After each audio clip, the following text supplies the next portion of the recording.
अस्सलाम वालेकुम नाज़रीन, खुली बात आसिफ शर्मिला के साथ हाजिर खिदमत हूँ। नाज़रीन, इलेक्शंस की गहमा गहमी हर तरफ देखो तो मुख्तलिफ़ इदारों के, मुख्तलिफ़ फेडरेशंस के और मुल्की सतह पे भी अगर हम देखें तो आम इंतखाबात के हवाले से बातचीत हो रही है। जहां आम इंतखाबात के हवाले से अभी गुज़िश्ता दिनों जैसे कि सुप्रीम कोर्ट का जो लेटर आया और तवक्का यही थी कि शायद के इलेक्शंस जो है वो लेट होंगे लेकिन इलेक्शन होंगे। अब देखिए कि इसके हवाले से हमारे जजेस क्या फ़ैसला करते हैं और वो फ़ैसला कहाँ पे आता है। लेकिन एक इलेक्शन जो पाकिस्तान की रीढ़ की हड्डी रखता है, यानी कि मुल्क की तरक्की के लिए बड़ी अहम, यानी कि वो इदारा है, इदारा ही कहूँगा मैं, फेडरेशन एफपीसीसीआई के इलेक्शन जो हैं वो 30 दिसंबर को हो रहे हैं। अब 30 दिसंबर को ये बिज़नेस कम्युनिटी के जो इलेक्शंस हैं ये यकीनन ऐवान सनत और तिजारत के इलेक्शन हैं 2024 के, जो 30 दिसंबर को इंशाअल्लाह होंगे, जिसके लिए पाकिस्तान भर के बिज़नेसमैनों ने पैनल तश्कील किए, यानी कि ग्रुप्स बनाए हैं। पाकिस्तान को एक ऐसे लीडरशिप की अशद ज़रूरत है इसके हवाले से जो मुल्क को भी बेहतर तरीके से गाइड कर सके और जो हुकूमत और पाकिस्तान यानी कि बिज़नेस कम्युनिटी के दरमियान कारोबारी तबकों को यानी कि तरक्की दे सके, यानी हुकूमत से मिलकर वो अपने तमाम मुतालबात मनवा सकें और मुल्क की इस तरक्की की तरफ गामज़न हो सके, इंपोर्ट एक्सपोर्ट की बात हो सके और सही सिमत की तरफ हम जा सकें, मुल्क की मईशत इकनॉमी बेहतर से बेहतर हो सके, जिससे कि हमारा मुल्क जो है वो एक इस तरह से नज़र आए कि हम पाकिस्तानी बिज़नेसमैन जो हैं जितने भी हैं वो दोबारा से खुशहाली की तरफ आए। क्योंकि इस वक्त हमारे जो मुल्क में हैं बहुत से बहरान हैं, उसमें ये लोग भी शामिल हैं।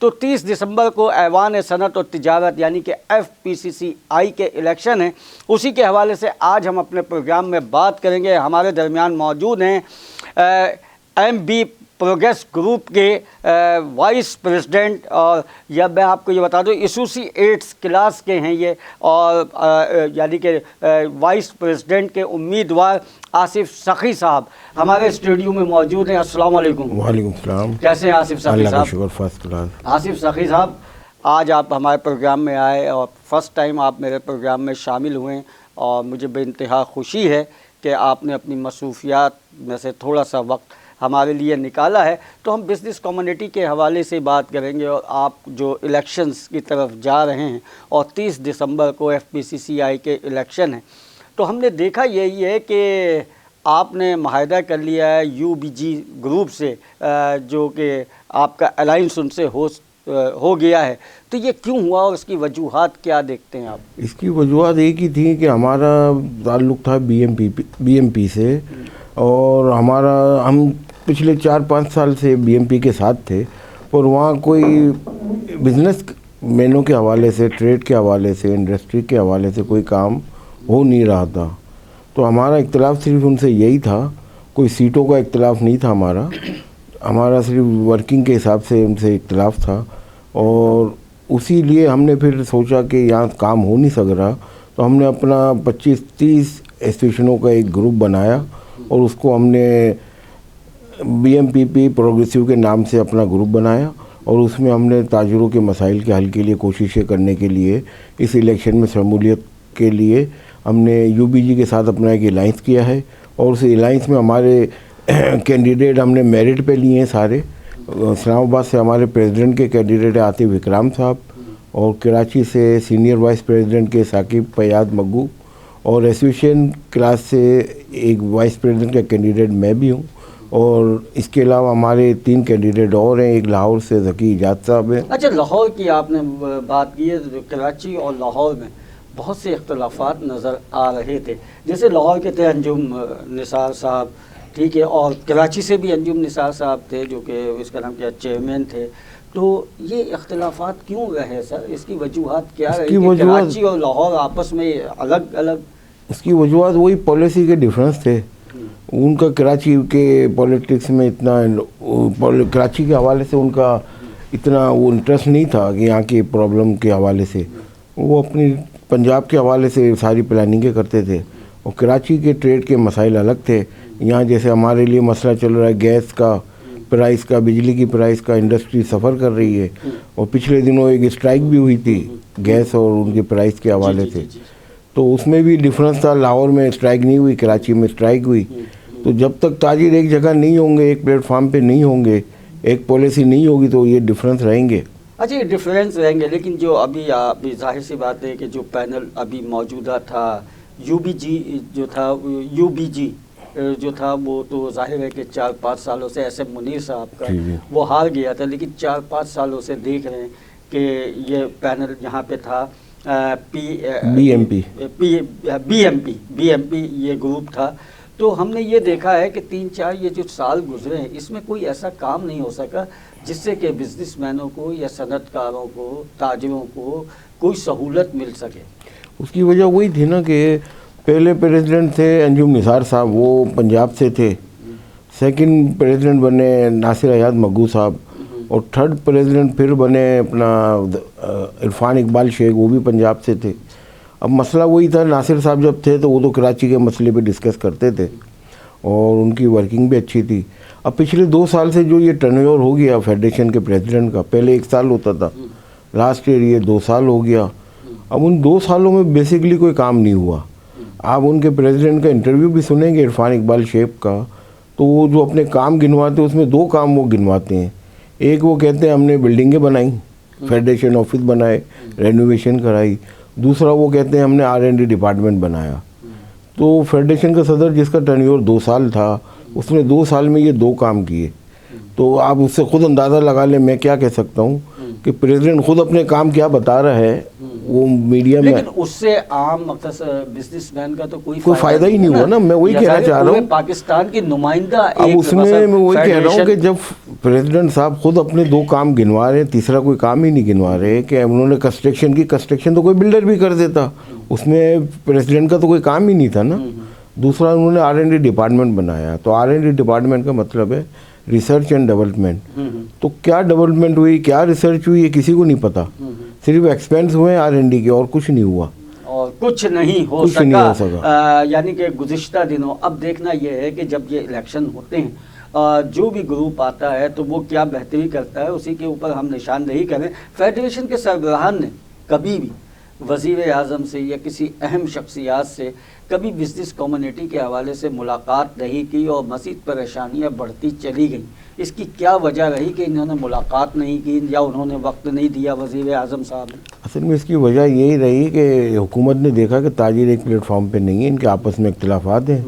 तो FPCCI की जो वैल्यू होनी चाहिए, जो उसका मकाम होना चाहिए, वो उसको नहीं मिला। जब भी कोई मीटिंग होती थी हाई लेवल की, उसमें FPCCI के नुमाइंदे पिछली रो में होते थे, तो वहीं से नज़र आ जाता था कि FPCCI के लिए कोई मकाम ही नहीं है इस वक्त। और उसमें सारी कमज़ोरी प्रेसिडेंट की होती है कि प्रेसिडेंट ने टीम को चलाना होता है, और उसने मुल्क में ट्रेड के हवाले से सारे इक़दाम करने होते हैं। जब प्रेसिडेंट की कोई नुमाइंदगी नहीं थी, वो बैक सीटों पे बैठते थे, तो वो क्या मसाइल को हल करेंगे? अच्छा, मसाइल को हल करेंगे तो वो तो एक अलग बात है। LC के हवाले से भी ये 4-5 सालों में कोई काम नहीं हुआ, कई साल से मतलब ये बंद है, और जिसकी वजह से इकनॉमी को भी नुकसान हो रहा है, और हम मतलब बिजनेसमैन को काफ़ी नुकसान हुआ इससे, LC ना होने की वजह से, जो कि नहीं खोली गई। तो इसके हवाले से आपके बस मंशूर में है ये चीज़ कि आप आएंगे तो इसकी तरफ कोई तवज्जो दीजिए? इसके लिए हमने वही कहा है कि हमारी जो प्लानिंग है कि जो ये ट्रेड का लॉस हो रहा है, जो आइटम इंपोर्ट नहीं हो सक रहे, जिसकी वजह से फैक्ट्रियाँ भी बंद हो जाती हैं। अब ऑटो पार्ट्स हैं, जैसे गाड़ियों की मैन्युफैक्चरिंग रुक जाती है, हर महीने 2-4 दिन के लिए रुक जाती है क्योंकि उनके पार्ट्स इंपोर्ट नहीं हो रहे। तो उसके हवाले से कोई पॉलिसी बनाएंगे इंशाल्लाह हम बैठ के स्टेट बैंक के साथ और ट्रेड के नुमाइंदों के साथ बैठ के पॉलिसी बनाएंगे, ताकि ये इंपोर्ट का जो ट्रेड डेफिसिट है वो कम हो जाए और हुकूमत को भी परेशानी ना हो फॉरेन एक्सचेंज के हवाले से, और डॉलर के रेट भी नीचे आए मार्केट में, क्योंकि इस वक्त मेन जो महंगाई है उस फॉरेन एक्सचेंज की रेट की वजह से। डॉलर पे अभी हम मज़ीद आगे बात करेंगे, लेकिन कई 100 कंटेनर्स वो भी खड़े हैं, और बेपनाह इसके हवाले से तशवीश नज़र आती है। टैक्स के हवाले से भी जैसे कि आपने बात की है, टैक्स के हवाले से भी यानी कि सिर्फ यही नहीं कि बड़े बड़े मतलब बिजनेसमैन सनतकार कोई परेशान है, उससे एक ताजिर भी परेशान है। तो इसकी तरफ आप क्यों नहीं तवज्जो दे रहे कि कंटेनर्स कम से कम नहीं, इससे भी फ़ायदा होता है? उसकी वजह वही है ना, मैंने कहा छोटे ताजिरों को तो फेडरेशन देख ही नहीं रही बेसिकली। वो बड़े इंडस्ट्रियल के मसाइल हल करते हैं, जो चंद बड़े इंडस्ट्रीज़ हैं। बेसिकली तो मुल्क की ट्रेड के लिए छोटे ताजिर रीढ़ की हड्डी होते हैं। अगर वो तरक्की करेंगे तो मुल्क तरक्की करेगा, और उनकी तरफ किसी की तवज्जो नहीं होती। अब पोर्ट पे आप कह रहे हैं कंटेनर पड़े हैं, उसका रीज़न वही है कि डॉलर नहीं थे, एलसीओ की पेमेंट नहीं हुई, तो वो डैमेज डिटेंशन इतने पड़ गए इंपोर्ट्स पे, कंटेनरों पे, कि वो इंपोर्टर रिलीज़ करा नहीं सकते थे। इसमें हुकूमत को चाहिए था कि शिपिंग कंपनी और टर्मिनल में इंपोर्टर को कोई बेनिफिट देते, उनको रिलीफ देते, डैमेज और वेवर करते इनका, पर उस तरफ फेडरेशन ने तवज्जो ही नहीं दी। तो सर ये बीएमपी करता क्या रहा ये जो 3-4 साल में, ये जो बरसरे इख्तिदार थे बस वो एक फेडरेशन तलब में, था, तो क्या करते रहे इन्होंने, किया क्या? बस इनकी कोई कारकर्दगी ऐसी कोई चीज़ हो जिसके लिए उन्होंने काम किया हो? सर कारकर्दगी तो अगर होती तो उनका सदर प्रेसिडेंट साहब जो थे इरफान इकबाल साहब, वो बताते हैं ना फंक्शन में, जो ये प्रोग्राम हो रहे हैं इलेक्शन के, उसमें वो कारकर्दगी तो कोई नहीं बता रहे, वो तो सिर्फ इल्ज़ामात ही लगा रहे हैं हम पर, और तो उनके पास कुछ है नहीं बोलने के लिए। जिस वक्त ऐसे मुनीर साहब थे और उनका जो पैनल था, आज भी भाईजान से उनको बड़े एहतराम के साथ उनको याद किया जाता है।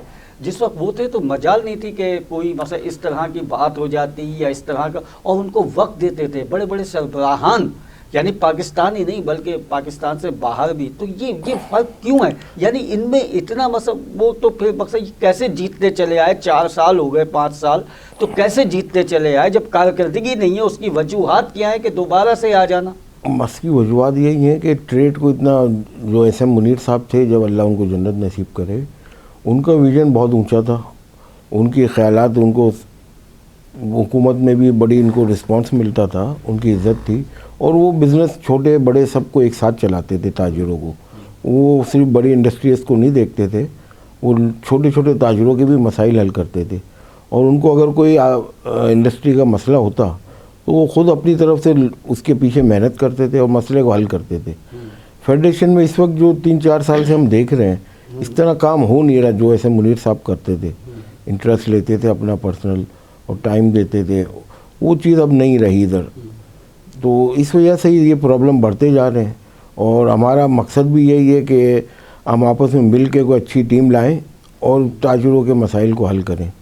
हाँ, मतलब जाहिर सी बात है कि जब ताजिरों के और सनतकारों के इनके मामलात हल होंगे तो ज़ाहिर मुल्क जो है वो यकीनन तरक्की की तरफ गामज़न होगा और नए से नई राहें निकलेंगी, और जब नए से नई राहें निकलेंगी तो बेरोज़गारी में भी कमी आएगी, लोगों को रोज़गार मिलेगा, और ज़ाहिर मुल्क का एक ऐसा वैसा पहिया चल निकलेगा कि जो ना रुकने वाला हो। अब देखना यही है कि ये जो आपस की जो रंजिशें हैं, जो फेडरेशंस के हवाले से, मुख्तलिफ ग्रुप के हवाले से जो रंजिशें हैं, अगर ये रंजिशें, जैसे कि बहुत अच्छी बात की आसिफ सखी साहब ने, कि ये रंजिशें मिटा के अगर आपस में एक प्लेटफॉर्म पे आएँ तो ख़ुद भी तरक्की करेंगे और उसके साथ साथ मुल्क भी तरक्की करेगा। अब मैं एक सवाल और आपसे करना चाहूँगा, कई सनतें, कई कारखाने, बहुत सी चीज़ें ख़त्म हो गई, यानी कि फैसलाबाद में कई बस सनतें बंद हो गई हैं, और फैसलाबाद के अलावा भी लाहौर या कहीं और हम देखते हैं तो वहाँ भी सियालकोट वगैरह में, कराची में भी कुछ सनतें बंद हो गई हैं। तो वो सनतें बंद हो गई हैं, यहाँ पे यानी बेरोज़गारी का भी एक तो इजाफ़ा, फिर दूसरे वो सनतें बंद होने की वजूहात से भी बहुत से नुकसानात आए हैं सामने। अब वो सनतें मुल्क से बाहर लगाई जा रही है, तो इसकी क्या वजह है सर? इस तरफ तवज्जो आप लोगों की तवज्जो है नहीं? इसकी वजह सिर्फ एक मेन जो इंडस्ट्री के जो बंद होने का वजह है वो बिजली और गैस के रेट हैं, क्योंकि इतने महंगे प्राइस में आप प्रोडक्शन करेंगे तो आप इंटरनेशनल मुकाबला नहीं कर सकते प्राइस का, इंडिया का, चाइना का, वियतनाम का, बांग्लादेश का, उसका आप मुकाबला नहीं कर सकते। तो हमारा बेसिकली जो इंडस्ट्री थी ये फैसलाबाद में, उधर ये एक्सपोर्टर थे हमारे, और ये फॉरेन एक्सचेंज लाते थे हमारे लिए। पर अब हमारे बदकिस्मती है कि हम इसकी एनर्जी की प्राइसेस को कंट्रोल नहीं कर सक रहे और रोज़ ब रोज़ रेट बढ़ रहे हैं, तो इन प्राइसेस में इंडस्ट्री चलाना नामुमकिन बात हो गई है। अब हुकूमत को इसके लिए कोई ऐसा सिस्टम बनाना पड़ेगा कि ये प्राइस नीचे आए गैस और बिजली के और इंडस्ट्री दोबारा ऑन हो, जिससे ये बेरोज़गारी भी ख़त्म हो और मुल्क की एक्सपोर्ट भी बढ़े और मुल्क तरक्की करे। अच्छा, IMF से निजात का कोई रास्ता आपने निकाला है? IMF से निजात का एक ही रास्ता है हमारे पास कि हम अपनी एक्सपोर्ट बढ़ाएं। जब तक हम अपनी एक्सपोर्ट को नहीं बढ़ाएंगे IMF से हमारी जान नहीं छूटेगी। और IMF से जान एक्सपोर्ट कैसे बढ़ेगी सर? उसके लिए कोई आपने कोई बनाया है? एक्सपोर्ट बढ़ाने के लिए मेन 2-3 चीज़ें देखनी होती हैं। इंफ्रास्ट्रक्चर देखना होता है और ये जो कॉस्ट ऑफ डूइंग बिजनेस है, जैसे बिजली के रेट हैं और दूसरी जो प्राइसेस हैं, जो एक्सपेंस है, उसको कम करना होता है। वो जब हम कम करेंगे तो ऑटोमेटिक हमारी प्राइस इंटरनेशनल मुकाबला कर सकेंगी और हम एक्सपोर्ट में आगे निकलेंगे। अच्छा, इसके लिए आपने कोई नई पॉलिसी बनाई है? क्योंकि पुरानी पॉलिसियों पे काम होता चला आया 4-5 नहीं, साल इसीलिए हमने ये पैनल बनाया कि हम सारे सिस्टम को दोबारा से चेक करें और उसके हिसाब से नए मसाइल का हल नए हिसाब से निकालें। क्योंकि ये तो पुरानी प्रैक्टिस पे सारा सिस्टम चल रहा था, उससे तो ये मसाइल हल नहीं हुए। अब इसके लिए हमारा यही है कि छोटे बड़े ताजरों की मिल के एक टेबल पे बैठ के इन मसाइल का हल निकालें और इस मुल्क को आगे ले जाएं। मुल्क को आगे ले जाए। लेकिन हम देखने में यही आया है, गुज़िश्ता दिनों आपने भी पढ़ा भी होगा, खबरें भी देखी होंगी, हमारा डॉलर जो है मुल्क से बाहर जा रहा है, चोरी होके भी जा रहा है, वैसे भी हमारा डॉलर जा रहा है, जिससे हमारे मुल्क में बड़ा असर पड़ रहा है। तो इस तरफ आपने हुकूमत को तवज्जो दिलाने की कोशिश की या हुकूमत ने इस तरफ कोई तवज्जो? हुकूमत की अपनी भी तवज्जो तो है इस तरफ कि वो जो मनी चेंजर्स पे ये क्रैक डाउन कर रहे हैं, उससे थोड़ा सा रेट भी स्टेबल हुआ है, 30-35 रुपये डॉलर का रेट नीचे हुआ है। मगर ये आर्जी हल है, इसका परमानेंट हल ढूंढना पड़ेगा। उसका परमानेंट हल है एक्सपोर्ट बढ़ाएं। अगर आपके मुल्क में बिज़नेस अच्छा होगा तो फॉरेन एक्सचेंज आपका बाहर नहीं जाएगा, यहीं पर इन्वेस्ट होगा। क्योंकि ताजिर अपना पैसा बाहर क्यों ले जाते हैं? वो इन्वेस्टमेंट के लिए ले जाते हैं। जब इन्वेस्टमेंट का बेनिफिट आपको अपने मुल्क में मिलेगा तो वो बाहर क्यों ले जाएंगे आपका फॉरेन एक्सचेंज? तो इसी तरफ तवज्जो देनी चाहिए कि अपने मुल्क में इन्वेस्टमेंट हो और यहाँ ताजिर कमाएं ताकि ये बाहर ना जाए हमारा फॉरेन एक्सचेंज। अच्छा जी, नाज़रीन, आपने गुफ्तगू सुन रहे हैं। हमारे साथ आसिफ सखी साहब यहाँ पे मौजूद हैं, तो इंशाल्लाह हम मज़ीद आगे इस पे बात करेंगे। यहाँ हुआ एक ब्रेक का वक्त, ब्रेक के बाद।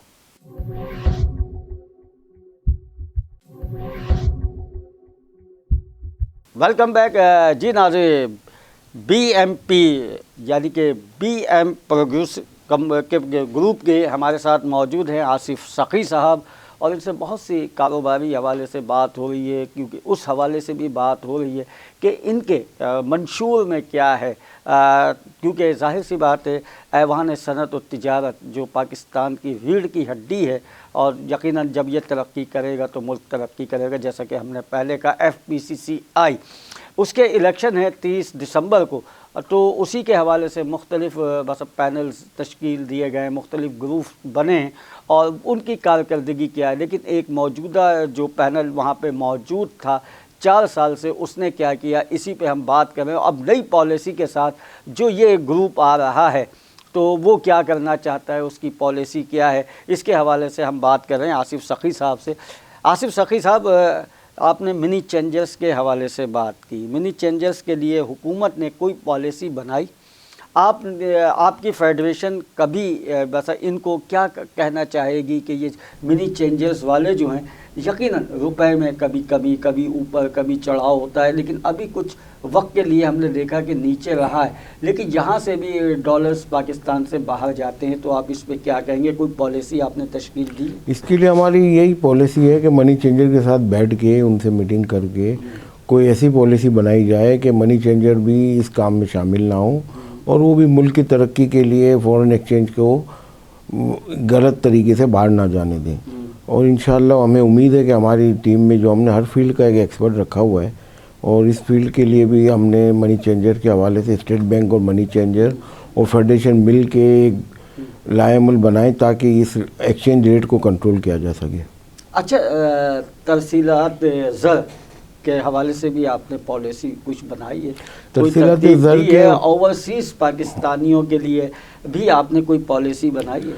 तरसीलात ज़र के हवाले से मसला वही था कि बीच में हमारे ओवरसीज़ पाकिस्तानी हवाला हुंडी के ज़रिए पैसे भेजना शुरू हो गए। तो उसकी वजह वो थी मार्केट रेट और बैंक रेट का डिफरेंस। अब अल्लाह का शुक्र है वो कम हो गया, 2-3-4 रुपये रह गया है। तो अब दोबारा फॉरेन एक्सचेंज मनी चेंजर के थ्रू नहीं आ रहा। लेकिन इसके लिए बस जो इस वक्त फेडरेशन की है जो ग्रुप था उसने तो कोई काम नहीं किया, ये तो हुकूमत ने अपने तौर पे किया ना। तो इनका किरदार क्या रहा? इनका किरदार कोई नहीं था। इनकी 3-4 साल में मैं आपको वही कह रहा हूँ ना, कोई पॉलिसी ही नहीं थी इनके पास। अगर उनकी कोई पॉलिसी होती, उन्होंने कोई काम किए होते तो वो अपनी इलेक्शन कैंपेन में बता रहे होते। वो तो 2 ही काम बता रहे हैं पूरी कैंपेन में कि हमने बिल्डिंग बनाई, हमने R&D डिपार्टमेंट बनाया। तीसरी तो कोई बात बताते ही नहीं है। अच्छा, ये UBG जो ग्रुप था, ठीक है, तो इसने जो काम किया था अपने वक्त में, वो आपको ज़्यादा बेहतर उस दौर में ज़्यादा काम हुआ या ये अभी क्या देखते हैं आपके इस दौर में? तो हमें कुछ नज़र नहीं आता। इस 4 साल दौर में मैं इनके साथ रहा, ये देख के तो मुझे ऐसे मुनीर भाईजान साहब का जो दौर था वो अच्छा था। उसमें कम से कम ट्रेड के हवाले से काम हो रहे थे, ताजिरों के मसाइल हल हो रहे थे, इंडिविजुअल भी हो रहे थे, कलेक्टिव भी हो रहे थे। तो वो दौर बेहतर था मेरे हिसाब से। अच्छा, वो दौर बेहतर था, उसमें टैक्सेस वगैरह के हवाले से भी अगर कोई ज़रा सा भी होता था तो काम किया जाता था। ये मैंने अपनी आंखों से देखा है कि इसमें बड़ी बस ऐसे मुनीर साहब और उनका पूरा ग्रुप वो इस पे लग जाता था कि ये टैक्सेस ज़्यादा ना जाएं और ज़्यादा सनतकारों को या ताजरों को इनको परेशानी ना हो। अब नए टैक्सेस लगते हैं, ठीक है, मशीनरी वगैरह पर भी टैक्सेस लगते हैं, तो आपने क्या पॉलिसी बनाई है कि ये टैक्सेस इन पे ज़्यादा ना लगे? कोई FBR वगैरह से कोई बातचीत, कुछ ऐसा लाहे अमल तैयार? हमारा लाहे अमल यही है कि ऐसा मुनीर साहब के दौर में ना बजट से पहले हुकूमत पूरे मशवरे फेडरेशन से लेती थी और उसको इम्प्लीमेंट करती थी। अब 3-4 साल से फेडरेशन से कोई सजेशन ली ही नहीं जा रही, ना ये सजेशन दे रहे हैं, ना इनकी किसी सजेशन पे अमल हो रहा है। तो हमारा क्या मकसद ही यही है कि बजट बनने से पहले ताजिरों की जो सबसे बड़ी नुमाइंदा एसोसिएशन है FPCCI, उससे फीडबैक लिया जाए, उससे तजावीज़ ली जाए और उस पर इम्प्लीमेंट किया जाए। क्योंकि ताजिरों के मसाइल का पता सिर्फ FPCCI को ही है कि ट्रेड के मसाइल क्या हैं और उनका हल क्या है। तो उसी से जब मशवरा होगा तो मसाइल हल होंगे। और पिछले 3-4 साल से FBR इनसे ना मशवरा मांग रही थी ना ये दे रहे थे। अच्छा, इसमें बस SM मुनीर साहब के साथ एक बहुत अहम नाम हुआ करता था सनत के हवाले से, मियाँ जाहिद हुसैन। जी, ठीक है, फिर मियाँ जाहिद हुसैन साहब जो थे वो अलग हो गए थे और ये इसी में आ गए थे, आपकी BMP ग्रुप में आ गए थे, ठीक है। उसके बाद कुछ अरसे चले, उसके बाद वो भी हट गए थे, तो उसकी क्या वजूहत थी? उसकी वजूहत वही थी कि वो उन्होंने भी देख लिया कि BMP ग्रुप में कोई काम कर नहीं सक रहे, तो वो वापस उन्होंने अपना ग्रुप बनाया और UBG के साथ इन्होंने भी अलाइंस किया था पिछले इलेक्शनों में। और मियाँ जाहिद साहब की स्पेशलिस्ट का किसी ने फ़ायदा नहीं उठाया। उनकी जो उनकी सीनियरिटी का, उनका एक्सपीरियंस का किसी ने कोई फ़ायदा नहीं उठाया।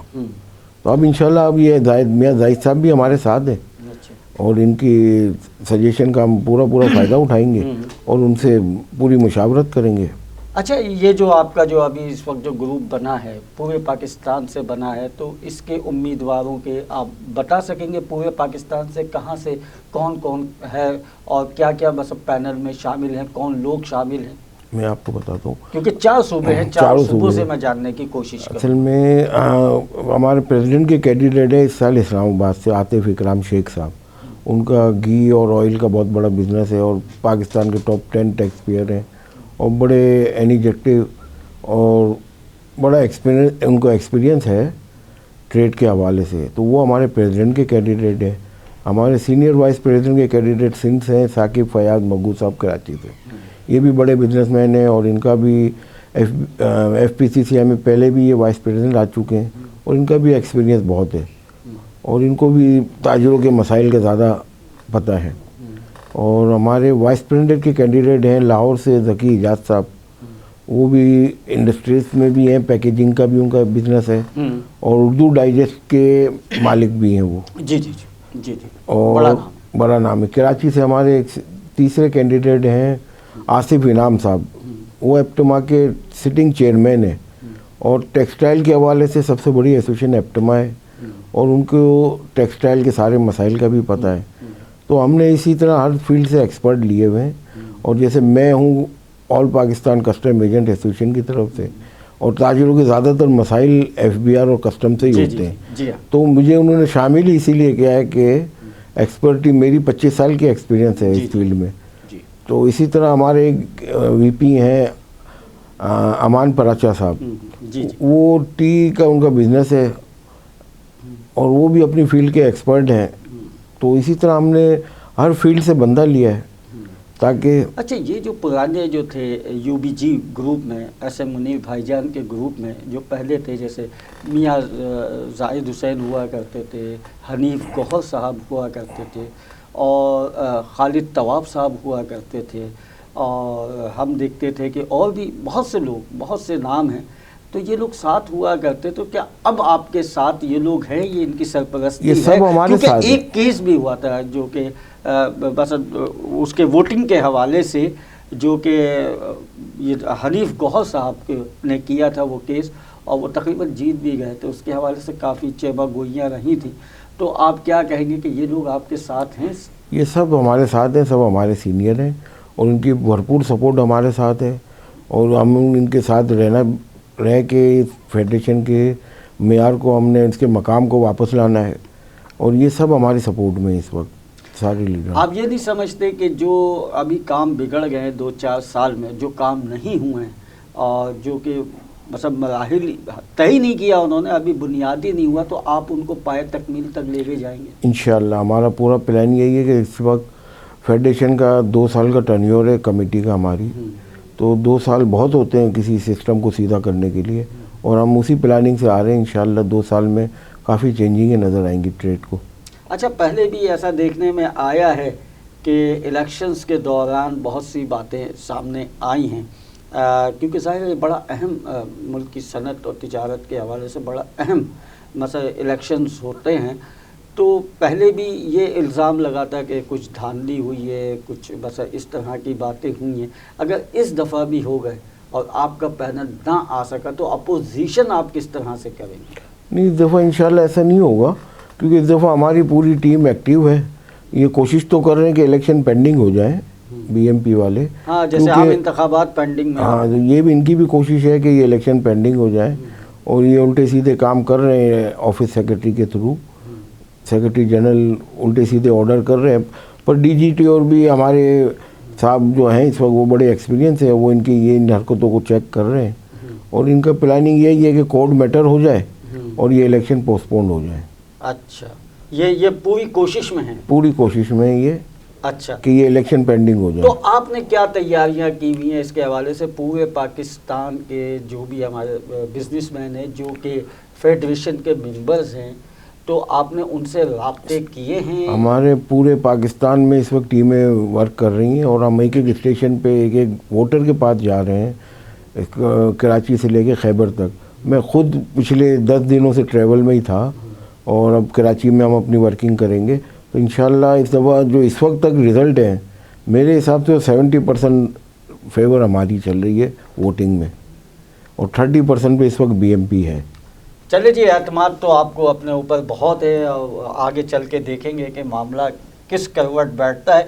कस्टम्स के हवाले से क्या मामला हैं सनतकारों के, ताजिरों के, जो कि आप अहम समझते हैं और बड़ा समझते हैं कि यार ये मामला हल होने चाहिए? कस्टम के हवाले से इस वक्त ट्रेड को बहुत परेशानियां हैं, और हमारी जहाँ चैम्बर इस सिलसिले में देख रहे हैं ना, फेडरेशन देख रही है कि कॉस्ट ऑफ डूइंग बिजनेस बढ़ता जा रहा है, ड्यूल टाइम बढ़ता जा रहा है क्लियरेंस में, क्योंकि जितना ड्यूल टाइम बढ़ेगा तो आपके एक्सपेंस बढ़ जाते हैं, डेमेरेट डिटेंशन लगते हैं, तो कॉस्ट ऑफ डूइंग बिजनेस बढ़ जाता है।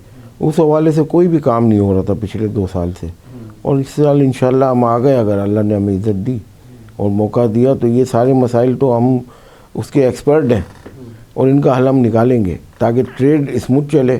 क्योंकि ट्रेडर्स को बड़ा परेशान किया जा रहा है इस वक्त, नाजायज़ केस बनाए जा रहे हैं, जाली एफआईआर काटी जा रही हैं, ये सारे मसले मसाइल चल रहे हैं, जिससे ट्रेड डिस्टर्ब हो रही है।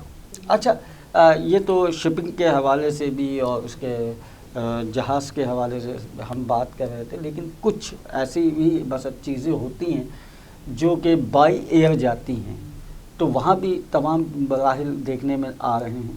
हर स्टेशन पे इस वक्त प्रॉब्लम आ रही है, बाई एयर भी बाई सी भी, क्योंकि जितना परेशान कर रहे हैं इस वक्त कस्टम, तो उसको हल करने के लिए बहुत सारा हमें मेहनत करनी पड़ेगी, बहुत ज़्यादा, और सब चैम्बर और फेडरेशन को मिल के ये मसले का हल निकालना पड़ेगा। अच्छा, गुज़िश्ता दिनों हमने ये देखा था कि आप लोगों की किसी की मीटिंग भी हुई थी कस्टम के बड़े आला अफसर से, उनको बुलवाया भी गया था और कुछ मुतालबात आप लोगों ने रखे थे, तो क्या वो मुतालबात पूरे हुए या कि नहीं हुए?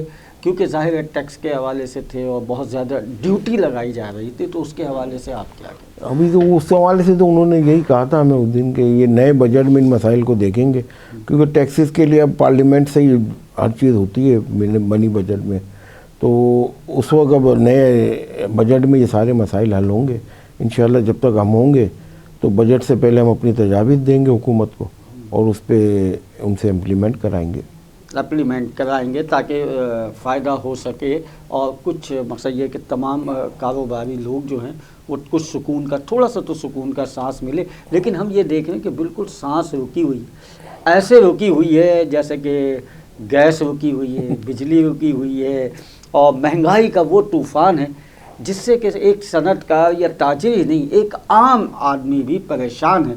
तो सर, आप लोग इतने पावरफुल होते हैं, आप लोग इतना सब कुछ होते हैं, तो ये बिजली गैस की लोड शेडिंग के हवाले से ये आपने बस कोई कदम नहीं उठाया? अभी तक तो मैं कह रहा हूँ ना कि जो टीम बैठी हुई थी उन्होंने कोई काम ही नहीं किया किसी सेक्टर में, तो इसीलिए तो ये सारे मसाइल बन रहे हैं कि ट्रेड के साम कोई आगे मसले का हल ही नहीं निकाल रहे ये लोग। तो ट्रेड परेशान है इस वक्त, बेरोज़गारी भी हो रही है, महंगाई भी हो रही है। अच्छा, इसके लिए आपने कोई पॉलिसी बना के गवर्नमेंट को दी कि यार ये गैस बिजली, बस इतना कहने के बावजूद भी कई घंटे की लोड शेडिंग है जिसकी वजह से सनतकार बहुत परेशान है, बहुत ज़्यादा, यानी कि एक तरह से बहरान है। तो इसके बहुत ज़्यादा एक कारखानदार जो एक छोटा सा, ये आपका तो बहुत बड़ा मसला है, एक सनत के हवाले से आप सोचते हैं, ताजरों के हवाले से या उसके हवाले से तो हमारा दूसरा इदारा है KCCI, वो देखता है, चैम्बर ऑफ कॉमर्स देखता है, लेकिन आप लोग भी उस तरफ तवज्जो देते हैं कि इस तरह का काम हो जाए।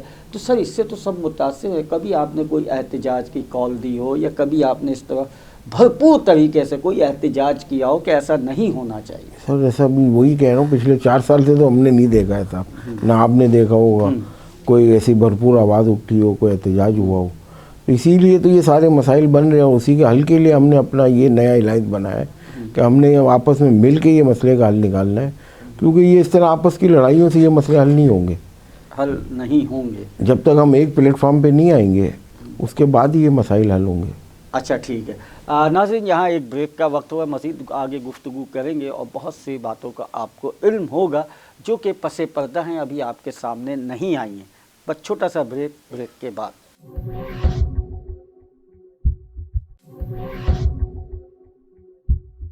जी नाज़रीन, ब्रेक पे जाने से पहले BMP प्रोग्रेस के जनाब आसिफ सखी साहब से हम बात करें, जो कि कैंडिडेट हैं फेडरेशन के, यानी सनत और तिजारत के जो इलेक्शंस हो रहे हैं उसके कैंडिडेट हैं, वाइस प्रेसिडेंट के और एसोसिएट क्लास के से वो ताल्लुक़ रखते हैं। जी, हम बात कर रहे थे महंगी बिजली और गैस की बंदिश, बिजली की बंदिश, महंगाई के हवाले से हम बात कर रहे थे। तो सर, आपने यानी कि BMP ग्रुप ने क्या इसके लिए आगे का लाहे अमल तैयार किया है कि अगर आप आ जाते हैं, ठीक है, अब तो इलेक्शन के बाद ही फ़ैसला होगा ना, अभी तो हम कोई फ़ैसला नहीं कर सकते, क्योंकि ये सियासी जमात तो नहीं है कि दावे कर दें वज़ीर आज़म हमारा होगा या सदर हमारा होगा। तो अगर आप आ जाते तो इसके लिए आपने कोई ऐसा लाहे अमल, क्योंकि अभी 2-4 साल से तो हमने नहीं देखा, तो अगर आप आ जाते तो पहला इक़दाम आपका क्या होगा? हमारा, अल्लाह करे इंशाल्लाह हमारा पैनल कामयाब हो जाए, और हमने अपने पैनल में इसी एक्सपर्ट रखे हैं आसिफ इनाम साहब को, जो गैस और इलेक्ट्रिसिटी पे वर्किंग करते हैं एप्टमा की तरफ से और चेयरमैन भी हैं। इंशाल्लाह इसकी पूरी प्लानिंग वो कर रहे हैं, और अभी भी वो उन्होंने गैस के प्राइस के हवाले से हुकूमत से सजेशन दी है कि सब पूरे मुल्क में गैस और बिजली का रेट एक हो सनत के लिए, ताकि मुल्क तरक्की करे। इंशाल्लाह इसकी पॉलिसी हम बना रहे हैं, ये आपकी पॉलिसी का हिस्सा होगा। बिल्कुल। अच्छा, जो आपका जो ग्रुप है उसमें आपके मसलन जो अहम जो एजेंडा है या अहम जो आपके नक़ाद हैं वो क्या हैं जिसके ऊपर आप चाहते हैं कि अगर हम आएँ तो फौरी तौर पे इन चीज़ों पे हम काम करेंगे तो इससे मुल्क की में भी बेहतरी आएगी और एक बिजनेसमैन जो है वो भी दोबारा से उसमें तवानाई आ जाए। हमारा मेन टारगेट वही है कि कॉस्ट ऑफ डूइंग बिजनेस कम हो। इंटरेस्ट रेट इतने हायर हैं उसमें कोई बिज़नेस तरक्की नहीं कर सकता, और जब तक ये कॉस्ट ऑफ डूइंग बिजनेस कम नहीं होगा मुल्क तरक्की नहीं करेगा और महंगाई भी कम नहीं होगी और आवाम को भी रिलीफ नहीं मिलेगा। तो हमारा पहला टारगेट ही वही है, कॉस्ट ऑफ डूइंग बिजनेस कम किया जाए, बिजली गैस के रेट कम हो और अपना इंटरेस्ट रेट कम हो, उसी के बाद मुल्क तरक्की करेगा इंशाल्लाह। अच्छा, दावे तो जाहिर सी बात है दूसरे पैनल ने भी बड़े किए थे कि हम ऐसा कर देंगे, हम ऐसा कर देंगे, क्योंकि हम भी उनके तमाम वो इजलासों में और उनके बस जो भी जहाँ वो कर रहे थे तकरीरें हम वो सुन रहे थे। दावे तो बड़े किए थे लेकिन वो अपने दावों पे कायम नहीं रह सके। बहुत सी चीज़ें पेंडिंग में रह गई हैं जिसका फ़ायदा सनतकारों को, बिजनेसमैनों को नहीं हुआ या फेडरेशन को नहीं हुआ। सीधी सी बात है, फेडरेशन का सब हिस्सा है तो फेडरेशन को भी उसका फ़ायदा नहीं हुआ, ना फेडरेशन वो काम करा सकी। तो क्या सिर्फ ये दावे ज़बानी तक हैं या अमली तौर पे कुछ नज़र आएगा? जैसे कि दूसरे यानी कि हम आज से अगर कुछ साल पीछे चले जाएं, 8-10 साल पीछे चले जाएं, 7 साल पीछे चले जाएं तो कुछ नज़र आता था। नहीं, इंशाल्लाह हम कोई बड़े दावे भी नहीं कर रहे इस दफ़ा। इलेक्शन में आवाम को झूठे ख्वाब नहीं दिखा रहे। हमारी जो प्लानिंग है वो हम सिंपल सादी अल्फाज में लोगों को बता रहे हैं, और इंशाल्लाह हमारा पूरा दारो मदारी इस वर्किंग पे ही होगा आगे के लिए कि अगर काम नहीं किया तो फिर बचता कुछ नहीं है। तो हम पूरी प्लानिंग से आ रहे हैं इंशाल्लाह। आवाम को, ट्रेडर को, बिजनेसमैनों को, बड़े इंडस्ट्रियल को, छोटे इंडस्ट्री को, सबको फ़र्क नज़र आएगा इंशाल्लाह, और सबको साथ लेके चलने सबको का साथ इरादा लेके चलेंगे इंशाल्लाह। अच्छा, क्योंकि हमने ये भी देखा है कि वहाँ पे दर्जे बनाए हुए थे कि ये छोटा सनतकार है, इसको मैंने 1 घंटे के बाद मिलना है, और ये दूसरा यानी कि इससे थोड़ा सा बड़ा है तो इससे हमें ज़रा आधे घंटे में मिलना है, और अगर ये थोड़ा बड़ा है तो इससे 10 या 15 मिनट में मिलना। और बाज़ ऐसी शख्सियात हैं जिनसे कि फौरी तौर पे मिलना है। तो ये दर्जे तो नहीं बनाए, क्लास तो नहीं बने 1 2 3 4? नहीं, इंशाल्लाह हमारे ऐसा कोई नहीं, हमारे यहाँ सब बराबर है, छोटा बड़ा कोई नहीं है, सब बराबर है ताजिर। अच्छा, सब बराबर। अच्छा सर, एक चीज़ और अभी गुज़िश्ता दिनों भी हमने देखी है कि कई ऐसी हादसात हुए आग के हवाले से जिसमें बहुत से दुकानें जल गई, उनके माल ख़त्म हो गए, बिल्कुल बेचारे यानी कि तबाह बर्बाद हो गए और लाखों करोड़ों का नुकसान हुआ है। तो अगर आप आ जाते हैं तो सर उनका कुछ बस कोई फ़ायदा हो सकता है उनका? इंशाल्लाह हमारी पूरी इसके कर सकते हैं आप? इंशाल्लाह इसके लिए हमारी पूरी कोशिश है। जैसे पिछले सालों में कराची में बोल्टन मार्केट केस हुआ था वाक़या, अभी रिसेंटली जो हुआ है जिसमें जो दुकानें जली हैं, तो सिराज कासिम तेली साहब थे कराची चैम्बर के लीडर, उन्होंने एक दुकान को मुआवजा दिलाया था हुकूमत से। हमारी प्लानिंग यही कि अल्लाह करे हम आ जाए तो हम उसी फार्मूले पे जितने ताजुरों के नुकसान हुए आग लगने की वजह से वो उनको रिलीफ दिलाया जाए हुकूमत से, क्योंकि उस ज़माने में अरबों रुपए तेली साहब ने दुकानदारों को दिलाए थे और वो दोबारा इस्टेब्लिश हो गई थी सब। तो इंशाल्लाह हमारा भी है कि उसी पॉलिसी पे। उसमें थोड़ा टाइम तो लगा था, मगर ये है कि वो उन्होंने किया था। तो लेकिन अभी जैसे कि ये दुकानें जली हैं, जिस तरह से ये उनका सामान जल गया, वो बेचारे अब कैसे करेंगे?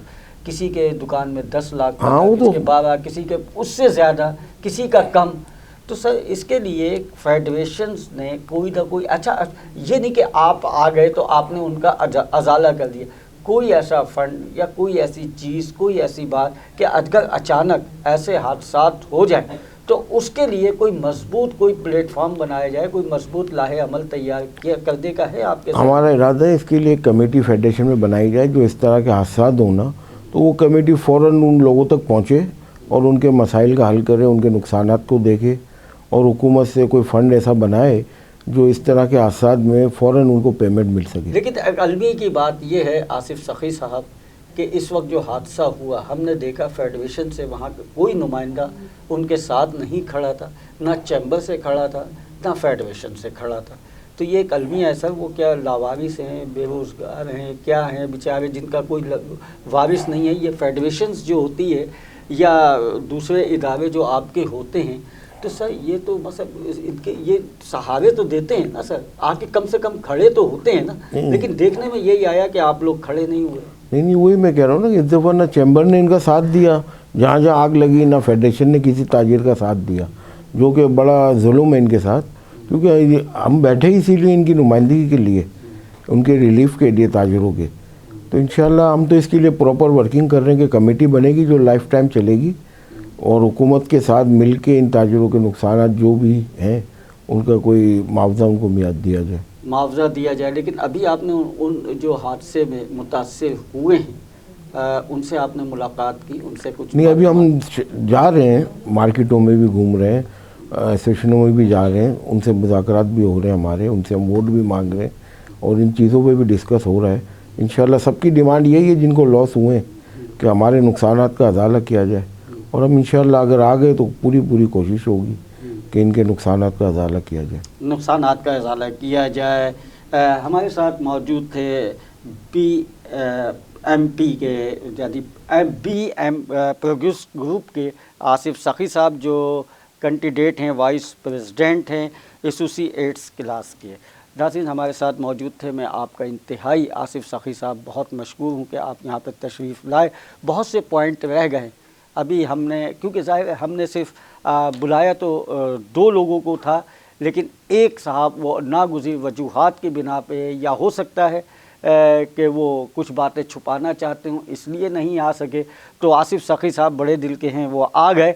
तो इंशाल्लाह एक और खुली बात में एक और प्रोग्राम होगा इलेक्शन से पहले जिसमें हम तमाम जो भी ग्रुप्स हैं उनको बुलवाएंगे और आपस में डिस्कस कराएंगे, ताकि सब एक प्लेटफार्म पे आएँ और फ़ायदा हो सके, आम आदमी का भी फ़ायदा हो सके और हमारी बिज़नेस कम्युनिटी जो है वो मज़ीद तरक्की कर सके, खुशहाल हो सके, फल फूल सके। जब वो फले फूलेंगे तो यकीनन बेरोज़गारी का ख़ात्मा होगा और मुल्क से गुर्बत का ख़ात्मा होगा, कारोबार होगा। जब कारोबार होगा तो हर इंसान, हर घर में खुशहाली आएगी। अब देखना ये है कि ऐवान सनअत व तिजारत FPCCI के जो इलेक्शंस हैं 30 दिसंबर को 2024 को कौन सा पैनल इसमें जीतना है अभी हम कोई फ़ैसला नहीं कर सकते हैं, लेकिन उम्मीदें नज़र आती हैं सबको कि हम आएंगे। लेकिन जो भी आए वो कम से कम नहीं फेडरेशंस का काम करे, अपने भाइयों का काम करे, अपने सनअतकारों का, बिजनेसमैनों का काम करे। बहुत बहुत शुक्रिया आसिफ साहब, एक बार फिर आपका। इजाज़त दीजिए, फिर मुलाकात होगी। अल्लाह हाफ़िज़ नासिर।